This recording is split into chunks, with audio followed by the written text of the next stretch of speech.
నమస్తే. ఇల్లు బాగుండాలంటే ఫస్ట్ ఆఫ్ ఆల్ ఇల్లాలు బాగుండాలి. మరి ఇల్లాలు హెల్తీగా ఉండాలంటే మనలో చాలా మంది బోలెడంత వర్క్ చేస్తాం అనుకుంటారు. కానీ ప్రతి ఒక్కరికి మినిమం వ్యాయామం అనేది చాలా ఇంపార్టెంట్. సో ఈ రోజు నేను వితౌట్ ఎక్విప్మెంట్స్తో బేసిక్ వ్యాయామం ఎలా చేయాలో చూపించబోతున్నాను. ప్రస్తుతం మనమైతే ఉన్నాము హైటెక్ సిటీలోని పీపుల్ ఫిట్నెస్ సెంటర్లో. ప్రజెంట్ మనతో పాటు ఉన్నారు టీమ్ ఫిటాలిక్ నుంచి ట్రైనర్ హారిక గారు. హలో హారిక గారు, how are you? Hi, I'm good. How are you doing? Yeah, I'm also fine. So మనకి ఈ ఎక్సర్సైజ్ వ్యాయామం అనేది అవసరమా అంటే ఏం చెప్తారు మీరు? See, everyone మనం మార్నింగ్ నుంచి ఏదో ఒక వర్క్ చేస్తూ ఉంటాం ఇంట్లో కానీ బయట కానీ. బట్ అందరూ అన్ని మజిల్స్ మన బాడీలో యూటిలైజ్ చేసి యాక్టివ్గా ఉంటే మనకి లాంగర్ టర్మ్లో డిసీజెస్ రాకుండా ఏ హెల్త్ ఇష్యూస్ రాకుండా మనకు చాలా హెల్ప్ అవుతుంది. సో అందుకే వర్కౌట్ అనేది ఇంట్లో చేసినా మనం జిమ్ ఎక్కడ చేసినా కూడా మినిమం బేసిక్ వర్కౌట్స్ ఎవ్రీడే చేయడం అనేది ప్రతి ఒక్కరికి చాలా అవసరం. చాలా మంది కూడా చాలా వర్క్ చేస్తుంటారు. సో ఇంట్లోనే వాళ్ళ వర్క్ అంతా డే అంతా గడిచిపోతుంది. అంటే జిమ్కి వచ్చేంత టైం ఉండదు వాళ్ళకి. సో మరి వాళ్ళకి ఏం చెప్తారు? జిమ్ అవసరం అంటారా, లేకుంటే ఇంట్లోనే వాళ్ళకి ఓకేనా? సో జిమ్ అయినా ఇంట్లో అయినా ఎప్పుడైనా మనం వర్కౌట్ చేయాల్సినప్పుడు బేసిక్ వర్కౌట్స్ అంటే మేబీ ఏం వెయిట్స్ లేకుండా కానీ చిన్న రెసిస్టెంట్ బ్యాండ్స్తో లేకపోతే ఒక డంబల్స్తో వర్కౌట్ చేస్తే సరిపోతుంది. ఏం చేయకుండా ఉండడం కన్నా something is better than nothing. So I always believe in that and then we can do some workouts today. Yeah, అంటే వితౌట్ ఎక్విప్మెంట్స్తో ఏమైనా చూపిస్తారు. ఇంకెందుకు ఆలస్యం, స్టార్ట్ చేసేద్దామా మరి? సో ఇవాళ మనం ఫస్ట్ వర్కౌట్ వచ్చేసి high knees on the spot. So అంటే రెండు హ్యాండ్స్ మనం ముందుకు ఎక్స్టెండ్ చేయాలి, ఫీట్ ఏమో షోల్డర్ డిస్టెన్స్ అపార్ట్ నించోవాలి. సో హ్యాండ్స్ ముందు ఎక్స్టెండ్ చేసి ఎల్బోస్ మన బాడీకి సైడ్స్లో ఉంచి ఆల్టర్నేట్గా లెగ్స్ అనేది హ్యాండ్ వరకు లిఫ్ట్ చేయాలి. ఈ వర్కౌట్ చేయడం వల్ల మనకి అన్ని లెగ్ మజిల్స్ అనేది బాగా యాక్టివేట్ అవుతాయి and it's very good for your flexibility. Okay, let's get start. Each workout మనం 3 సెట్స్ చేస్తాము. మినిమం 10 to 12 టైమ్స్ ఒక్కొక్క సెట్లో మనం రెప్స్ చేసి బ్రేక్ తీసుకోవాలి. సెకండ్ వర్కౌట్ వచ్చేసి మనం ఇవాళ స్క్వాట్స్ చేస్తున్నాం. స్క్వాట్స్ అనే వర్కౌట్ మనకి బాగా ఫుల్ లెగ్స్కి బాగా హెల్ప్ అవుతుంది, ఫ్లెక్సిబిలిటీకి అండ్ మజిల్కి స్ట్రెంథనింగ్కి. సో చాలామందికి నీ పెయిన్స్ వస్తుంటాయి, కూర్చోడానికి ప్రాబ్లంగా ఉంటుంది, నించోడానికి ప్రాబ్లం. అలాంటి వాళ్ళు ఈ వర్కౌట్ చేయడం వల్ల చాలా యూటిలైజ్ అవుతుంది. సో ఫస్ట్ ఈ వర్కౌట్ అనేది మనం legs feet hip distance apart పెట్టుకొని హిప్ వెనకాల పుష్ చేసి చైర్లో కూర్చున్నట్టు మన కింది వరకు వెళ్ళి పైకి రావాలి. సో బ్యాక్ స్ట్రైట్గా ఉండి ఫ్రమ్ హియర్. సో ఆర్ ఒకవేళ ఇది కొంచెం కష్టంగా ఉన్న వాళ్ళు ఒక చైర్ సపోర్ట్ తీసుకొని అంటిల్ చైర్ లెవెల్ వరకు వెళ్ళి పైకి రావాలి. Okay, so will start the work out with 3 sets and 10 to 12 reps each set.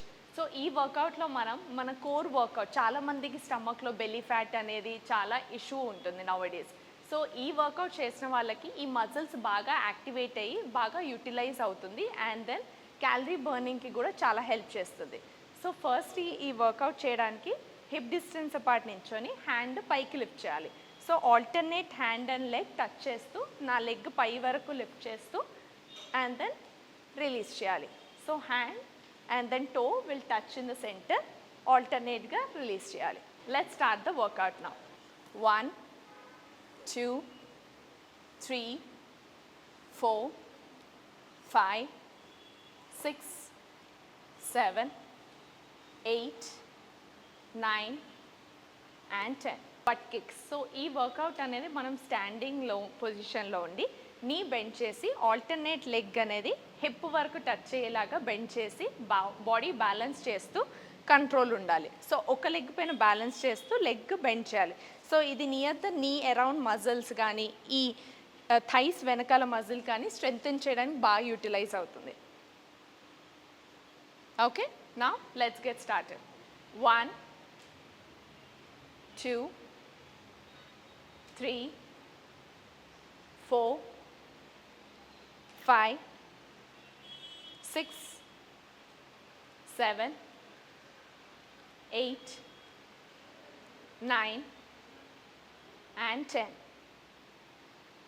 So ఈ సేమ్ వర్కౌట్ అనేది మనం మినిమం 3 సెట్స్ చేస్తూ ఈచ్ సెట్లో ఈచ్ లెగ్ 10 to 12 reps చేస్తాం. మనం ఏ వర్కౌట్ అన్నా చేయబోయే ముందు ఎవ్రీవన్ వార్మప్ చేయడం అనేది చాలా ఇంపార్టెంట్. బికాస్ వార్మప్ చేయడం వల్ల మనం అన్ని జాయింట్స్ అండ్ మజిల్స్ కానీ కొంచెం యాక్టివేట్ అవుతాయి అండ్ దెన్ మనం వర్కౌట్ చేసేటప్పుడు చాలా ఈజీగా చేయగలం. So let's start with our warmup. First neck వార్మప్తో స్టార్ట్ చేస్తాము. Neck side to side twist చేస్తూ మనం మ్యాక్సిమం ఎంతవరకు టర్న్ చేయగలమో స్లో మూమెంట్స్తో చేయాలి. So each type of warmup మనం 3 to 5 times top and bottom.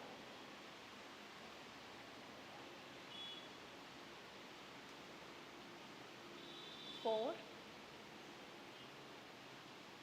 and 5. ఇప్పుడు ఫుల్ సర్కిల్స్ చేయకుండా half half, side to side. So ఎప్పుడు గుర్తుపెట్టుకోండి, వార్మప్స్ అనేది మనం స్లోగా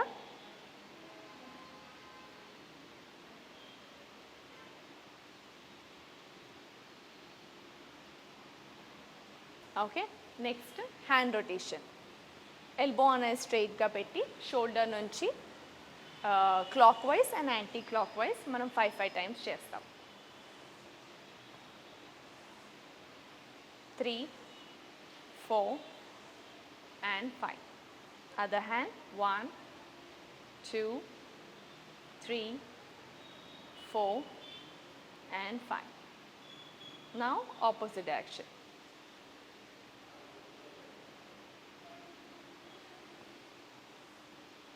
సో ఏదైనా మనం వార్మప్ మూమెంట్ చేసేటప్పుడు మనకి ఏదైనా పెయిన్ వస్తుందంటే అది అవాయిడ్ చేసుకోవచ్చు. ఇప్పుడు నెక్స్ట్ 2 హ్యాండ్స్ లిఫ్ట్ చేసి లెగ్ స్లైడ్గా హీల్ లిఫ్ట్ చేసి ఆల్టర్నేట్ సైడ్కి టర్న్ చేయాలి.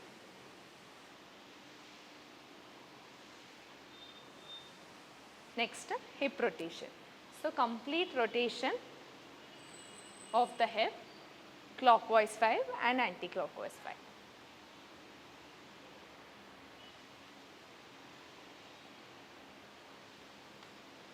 Now other direction. 1, 2,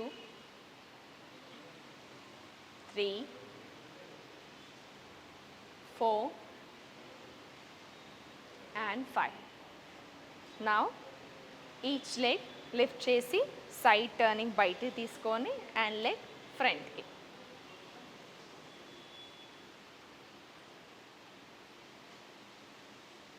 Three, 4 and 5. Now other leg into out and then out to in. Each movement మనం బ్యాలెన్స్తో స్లోగా చేయడం అనేది చాలా ఇంపార్టెంట్. బాడీ స్ట్రైట్గా ఉంచి బాడీ టర్న్ అవ్వకుండా ఓన్లీ లెగ్ మూమెంట్. నా హ్యాండ్స్ 2 ముందుకు ఎక్స్టెండ్ చేసి ఎల్బో స్ట్రైట్గా పెట్టి wrist circles, clockwise 5, anti-clockwise 5. And then both the hands open and close.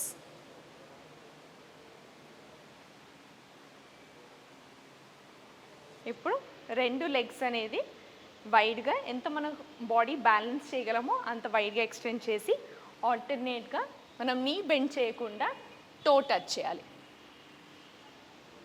Other hand వచ్చేసి స్ట్రైట్గా లిఫ్ట్ చేసి బ్యాలెన్స్ చేయాలి.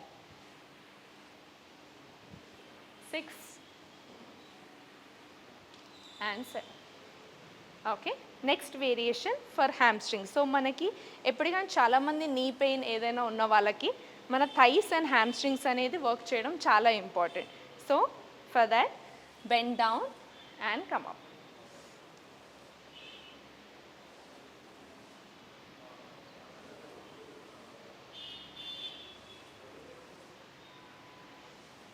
and 5. Okay. Next variation in the warm up మనం ఏం చేస్తున్నాం అంటే క్యాట్ అండ్ కౌ స్ట్రెచ్ అంటారు. ఇక్కడ మన బ్రెస్ట్ అనేది షోల్డర్ కింద ఉండాలి, నీ అనేది హిప్ కింద ఉండాలి. సో మన బ్యాక్ ఆల్టర్నేట్గా ఇన్హేల్ చేస్తూ తల పైకని హిప్ వెనకాల పుష్ చేయాలి, ఎక్సేల్ చేస్తూ తల లోపల కనాలి.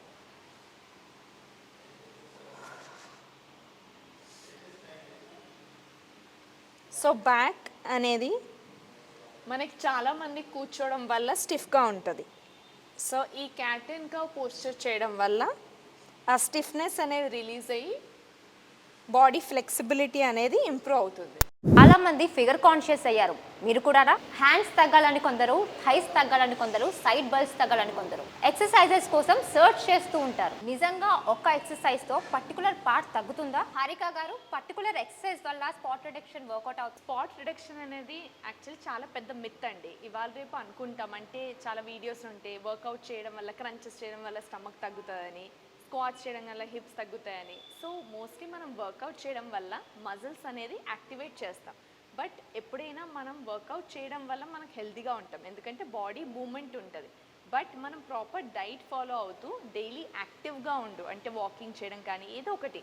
సో యాక్టివ్గా ఉంటూ అప్పుడు వర్కౌట్ చేయడం వల్ల మనకి ఫ్లెక్సిబిలిటీ వస్తుంది, స్టామినా బిల్డ్ అవుతుంది, అండ్ మనం యాక్టివ్గా ఉంటాం, హెల్తీగా ఉంటాం. సో స్పాట్ రిడక్షన్ అనేది ఎప్పుడూ వర్క్ అవ్వదు. మనం 100 కాదు, ఒక 1000 క్రంచెస్ చేసినా మనకి స్టమక్ అనేది తగ్గడం అనేది ఇంపాసిబుల్. సో సోషల్ మీడియా ప్లాట్ఫామ్స్లో చాలా ఎక్సర్సైజెస్ చాలా హార్డ్గా ఉంటాయి. మీరేమైనా ఈజీగా చెప్పగలరా? షూర్ అండి, we can do a workout నా. ఒక పర్సన్ ఎంతసేపు వర్కౌట్ చేస్తే ఎఫెక్టివ్గా ఉంటుంది? అది డిపెండ్స్ ఆన్ మన ఓన్ ఇండివిజువాలిటీ అండి. ఇప్పుడు ఒక పర్సన్ మినిమం 30 to 40 మినిట్స్ అనేది మనం వర్కౌట్కి తీయాల్సిన అవసరం ఉంది. బికాజ్ ఆ 30 మినిట్స్లో మనం బిగినర్ లెవెల్ కానీ, మోడరేట్ లెవెల్, అడ్వాన్స్ లెవెల్, ఈ 3 టైప్స్ ఆఫ్ వర్కౌట్స్ ఉంటాయి. సో చాలామంది బిగినర్ లెవెల్ నుంచి స్టార్ట్ చేస్తున్నారు కాబట్టి ఒక 30 to 45 మినిట్స్ అనేది ఇవ్వడం చాలా ఇంపార్టెంట్. అది కాకుండా ఓవరాల్గా డేలో వాక్ చేయడం కానీ, ఫుడ్ తిన్న తర్వాత వాక్ చేయడము, పడుకునే ముందు కాసేపు వాక్ చేయడం, ఇవన్నీ చాలా ఇంపార్టెంట్. బట్ ఒక 30 మినిట్స్ 40 మినిట్స్ వర్కౌట్స్తో మనం బాగా వెయిట్ లాస్ అవ్వడం అనేది అది నాట్ పాసిబుల్. ఫస్ట్ వర్కౌట్ మనం రెసిస్టెంట్ బ్యాండ్స్, ఈ థిన్ బ్యాండ్తో యూజ్ చేసి చేయొచ్చు. సో దట్ రెసిస్టెంట్ బ్యాండ్స్ అనేది మన మజిల్ పైన కొంచెం ఎక్కువ స్ట్రెస్ పడుతుంది, rather than doing without any equipment. So మన బ్యాండ్ అనేది 2 షోల్డర్ డిస్టెన్స్ అపార్ట్ హోల్డ్ చేసి, from here palm facing down extend చేస్తూ స్ట్రెచ్ చేసి హోల్డ్ చేయాలి. సో ఎల్బోస్ అనేది స్ట్రైట్ చేసి మన బ్యాండ్ నెక్ వరకు వచ్చేలా హోల్డ్ చేసి స్లోగా రిలీజ్ చేయాలి. సో మనం ఈచ్ వర్కౌట్ అనేది 2 to 3 సెట్స్ చేస్తూ 10 to 12 టైమ్స్ చేసి హోల్డ్ చేసి రిలీజ్ చేసేటప్పుడు స్లోగా చేయాలి. మన బ్యాండ్ ఎప్పుడు రెసిస్టెంట్ టెన్షన్లో ఉండడం వల్ల మన మజిల్ పైన ఎఫెక్ట్ బెటర్గా ఉంటుంది. 6, 7, 8, 9 and 10. సో మనం ఇదే బ్యాండ్తో మనం హ్యాండ్స్ వర్కౌట్ ఎలా చేయాలో చూద్దాం. సో ఫస్ట్ 2 బ్యాండ్ ఎడ్జెస్ని మనం ఫీట్ కింద పెట్టుకొని పామ్స్ బయటికి ఫేస్ చేస్తూ గ్రిప్ కోసమని హోల్డ్ చేస్తున్నాం.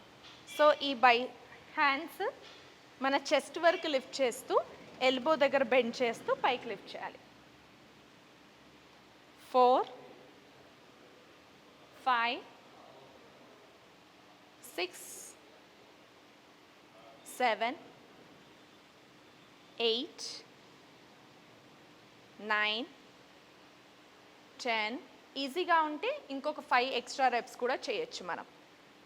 11 and 12. సో బైసెప్స్ వర్కౌట్ అనేది మనకి చాలా ఇంపార్టెంట్. బికాజ్ మనం ఇంట్లో ఎన్ని వర్క్స్ చేసినా కూడా మన హ్యాండ్స్ చాలా టయర్డ్గా అవ్వకుండా బాడీ స్ట్రెంగ్తెన్ అవుతూ మనం వర్క్ ఈజీగా చేయడానికి చాలా హెల్ప్ అవుతుంది. మనం ఎప్పుడు మన హ్యాండ్స్ అంటే హ్యాండ్స్ చాలా లావుగా ఉన్నారని చాలామంది ఓన్లీ బైసెప్స్ పైన వర్కౌట్ చేస్తారు. బట్ మన ఈచ్ హ్యాండ్లో 2 మజిల్స్ ఉంటాయి. ఇక్కడ front biceps and triceps. So చాలామంది ఈ ట్రైసెప్స్ అనే మజిల్ వర్క్ చేయక చాలా ఫ్లాపీగా, లూజ్గా, బాగా హెవీగా కనపడుతుంది. సో అలాంటి వాళ్ళు ఈ వర్కౌట్ అనేది అస్సలు మిస్ అవ్వకూడదు. సో ట్రైసెప్ వర్కౌట్ ఎలా చేస్తామంటే మన బ్యాండ్ పైనుంచి హోల్డ్ చేయాలి ఒక హ్యాండ్తో. సో నేను రైట్ హ్యాండ్ తలపైన హోల్డ్ చేస్తూ లెఫ్ట్ హ్యాండ్తో హోల్డ్ చేసి రైట్ హ్యాండ్ పైకి లిఫ్ట్ చేస్తున్నాను. సో బ్యాండ్ టెన్షన్లో పెట్టి ఎల్బో స్ట్రెయిట్గా పెట్టి 1 సెకండ్ హోల్డ్ చేసి స్లోగా దించాలి. సో మన సపోర్ట్ కోసం ఒకవేళ బ్యాండ్ లేకపోతే మీరు టవల్తో కూడా చేయొచ్చు. సో స్లోగా పైకి పుల్ చేసి హోల్డ్ చేస్తూ స్లోగా దించాలి. 3, 4, 5, 6, 7, 8, 9, 10, 11, 12. నెక్స్ట్ వర్కౌట్ మన సేమ్ బ్యాండ్తో షోల్డర్ ఫ్రంట్ రైజెస్ అనే వర్కౌట్ చేస్తున్నాం. సో షోల్డర్స్ వర్కౌట్ చేసే ముందు మనం 2 బ్యాండ్ ఫీట్తో మన స్టెబిలిటీకి హోల్డ్ చేసి పెట్టుకుంటాం. పామ్స్ కిందికి ఫేస్ చేస్తూ షోల్డర్ హైట్ వరకు హోల్డ్ చేయాలి. సో బ్యాండ్ మనం పై వరకు లిఫ్ట్ చేసి హోల్డ్ చేస్తూ స్లోగా రిలీజ్ చేయాలి. ఎప్పుడు మనం రిలీజ్ చేసేటప్పుడు ఎంత స్లోగా చేస్తే అంత మన మజిల్ ఇన్వాల్వ్ అయ్యి మన బెటర్ స్ట్రెంగ్త్ అనేది ఇంప్రూవ్ అవుతుంది. ఈ రెసిస్టెంట్ బ్యాండ్స్ మీకు ఇంకా చాలా థిక్నెస్లో దొరుకుతాయి. సో దాంతోపాటు చేయడం వల్ల మీకు ఈజీగా మీ స్ట్రెంగ్త్ అనేది ఇంట్లో బిల్డప్ చేసుకోవచ్చు. 5, 6, 7, 8, 9, 10, 11 and 12. రిలాక్స్. కొంచెం బ్రేక్ తీసుకొని 30 సెకండ్స్ టు 60 సెకండ్స్ మనం ఇంకో 1 or 2 సెట్స్ ఈజీగా చేయొచ్చు. మీకు ఈ థిన్ రెసిస్టెంట్ బ్యాండ్స్తో చాలా ఈజీగా ఉంటే మీరు కొంచెం థిక్కర్ రెసిస్టెంట్ బ్యాండ్స్తో కూడా వర్కౌట్ చేయొచ్చు. మన నెక్స్ట్ వర్కౌట్ వచ్చేసి హ్యామ్స్ట్రింగ్ అనే మజిల్ యూజ్ చేస్తున్నాం. సో మన లెగ్స్ ఎప్పుడు బాగా లీన్గా ఉన్న వాళ్ళు ఆర్ లెగ్ స్ట్రెంగ్త్ కానీ నీ పెయిన్ నుండి బాగా నడవలేకపోతున్న వాళ్ళకి ఈ వర్కౌట్ చాలా హెల్ప్ అవుతుంది. సో హ్యామ్స్ట్రింగ్ అనే మజిల్ మన థైస్కి వెనకాల సైడ్లో ఉంటుంది. చాలామందికి బ్యాక్ పెయిన్ ఉన్న వాళ్ళకు కూడా ఈ వర్కౌట్ హెల్ప్ చేస్తూ స్ట్రెంగ్తన్ చేయడానికి చాలా యూటిలైజ్ అవుతుంది. సో మనం బ్యాండ్ 2 హ్యాండ్స్తో హోల్డ్ చేసి ఫీట్ కింద సపోర్ట్ తీసుకుంటూ సో మన హిప్ బ్యాక్ ఎప్పుడు ఆర్చ్ చేస్తూ షోల్డర్ నుంచి రొటేట్ చేసి హిప్ వెనకాల పుష్ చేస్తూ బ్యాండ్ కింద నుంచి పట్టుకొని స్ట్రైట్గా నించోవాలి. సో స్లోగా కిందికి వెళ్ళి 1 సెకండ్లో పైకి రావాలి. 2 సెకండ్స్ కిందికి వెళ్తూ స్ట్రెచ్ చేస్తూ 1 సెకండ్లో పైకి రావాలి. సో మనం ముందుకు బెండ్ అయినప్పుడు చాలామంది చేసే మిస్టేక్ ఏంటంటే బ్యాక్ అనేది కర్వ్గా యూస్ చేస్తారు. అలా కాకుండా బ్యాక్ షోల్డర్ రొటేట్ చేస్తూ హిప్ నుంచి వెనకాల పుష్ చేసినప్పుడు ఆటోమేటిక్గా నీ అనేది బెండ్ అవుతుంది. నీస్ మనం బెండ్ చేసేటప్పుడు ఎప్పుడు ఇలా బెండ్ చేయొద్దు. స్ట్రైట్గా నించొని హిప్ నుంచి వెనకాల పుష్ చేస్తే ఆటోమేటిక్గా నీ అనేది మీ యాంకిల్ పైకి వస్తుంది. 4, 5, 6,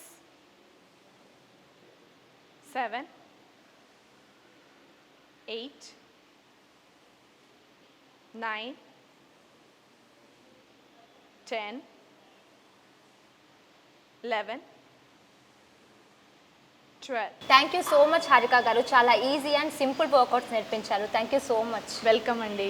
చూసారుగా వ్యూవర్స్, మజిల్ స్ట్రెంగ్తన్ చేసుకుంటే మనం యాక్టివ్గా ఉంటాం. ప్రతిరోజు మన కోసం మనం 30 minutes వర్కౌట్ చేసుకుంటే పోలా.